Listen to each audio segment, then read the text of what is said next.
किसी गांव में एक साधारण सा परिवार रहता था। परिवार में माता पिता और दो बच्चे थे। इस परिवार की आर्थिक स्थिति बहुत अच्छी नहीं थी, लेकिन माँ बाप अपने बच्चों को अच्छे संस्कार देने और उन्हें बेहतर भविष्य देने के लिए हर संभव प्रयास कर रहे थे। माँ का नाम सविता था और वो एक अत्यंत मेहनती और समर्पित महिला थी। उनके पति रमेश एक छोटे से किसान थे और अपनी खेती बाड़ी से ही घर चलाते थे। सविता सुबह से लेकर रात तक घर के कामों में लगी रहती थी। उसके लिए उसके बच्चे ही उसकी दुनिया थे। वह हमेशा यही सोचती थी कि उसके बच्चे पढ़ लिख कर बड़े आदमी बने, ताकि उन्हें वह कठिनाई न झेलनी पड़े जो उसने झेली थी। सविता ने खुद पढ़ाई नहीं की थी, लेकिन वह जानती थी कि शिक्षा ही वह साधन है जिससे गरीबी और अज्ञानता से छुटकारा पाया जा सकता है। गांव में शिक्षा की बहुत अच्छी सुविधा नहीं थी। केवल एक प्राथमिक विद्यालय था, जहां तक बच्चे पढ़ सकते थे। सविता चाहती थी कि उसके बच्चे उच्च शिक्षा प्राप्त करें और इसलिए उसने बच्चों को गांव से दूर शहर के एक स्कूल में भेजने का निर्णय लिया। ये निर्णय उसके लिए बहुत कठिन था, क्योंकि रमेश की कमाई इतनी नहीं थी कि वह बच्चों की शिक्षा का खर्च उठा सके। फिर भी सविता ने ठान लिया था कि वह अपने बच्चों की पढ़ाई के लिए कुछ भी करेगी। सविता ने अपने पति के साथ मिलकर बच्चों के स्कूल की फीस और अन्य खर्चों को पूरा करने के लिए रात दिन मेहनत करना शुरू कर दिया।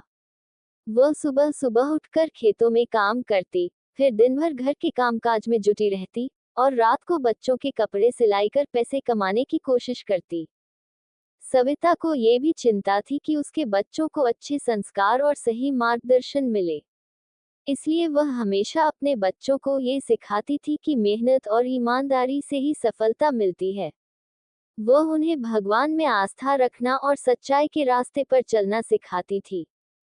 सविता के बच्चे राहुल और रीना अपनी माँ की मेहनत को देखकर बहुत प्रेरित होते थे। उन्होंने भी ठान लिया था कि वे अपनी पढ़ाई में जी जान से मेहनत करेंगे ताकि उनकी माँ के त्याग और समर्पण का फल मिल सके। दोनों बच्चे पढ़ाई में बहुत अच्छे थे और हमेशा अपने क्लास में अव्वल आते थे। राहुल का सपना था कि वह इंजीनियर बने और रीना डॉक्टर बनना चाहती थी। दोनों अपने अपने लक्ष्य के प्रति पूरी तरह समर्पित थे। शहर के स्कूल में पढ़ने के लिए उन्हें रोज कई किलोमीटर पैदल चलकर स्कूल जाना पड़ता था।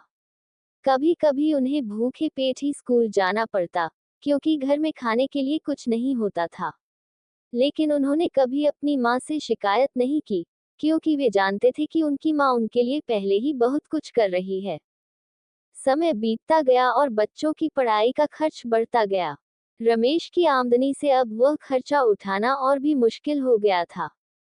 सविता ने तब एक बड़ा निर्णय लिया। उसने अपनी शादी के समय का सोने का मंगलसूत्र, जो उसकी माँ ने उसे दिया था, बेच दिया। यह मंगलसूत्र सविता के लिए बहुत महत्वपूर्ण था, क्योंकि यह उसकी माँ की आखिरी निशानी थी। लेकिन उसने बिना किसी संकोच के इसे बच्चों की पढ़ाई के लिए बेच दिया।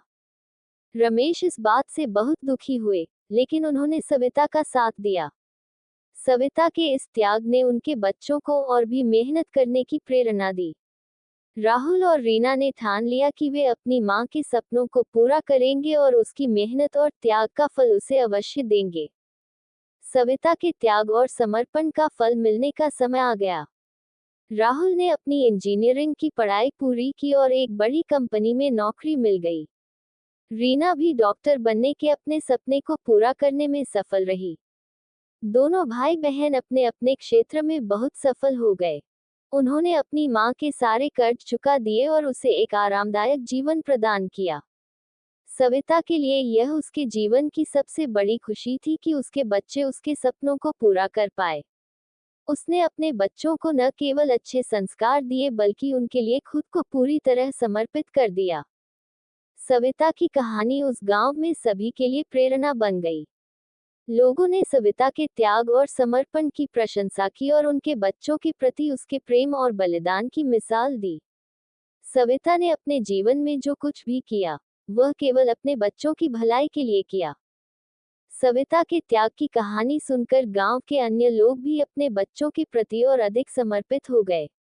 उन्होंने भी अपने बच्चों की शिक्षा और भविष्य के प्रति गंभीरता से सोचना शुरू कर दिया। इस कहानी का नैतिक ये है कि माँ का प्यार और उसका त्याग अनमोल होता है। वह अपने बच्चों की भलाई के लिए किसी भी हद तक जा सकती है। एक माँ अपने बच्चों के लिए अपना सब कुछ समर्पित कर देती है, और उसके इसी समर्पण से बच्चे अपने जीवन में सफलता प्राप्त करते हैं।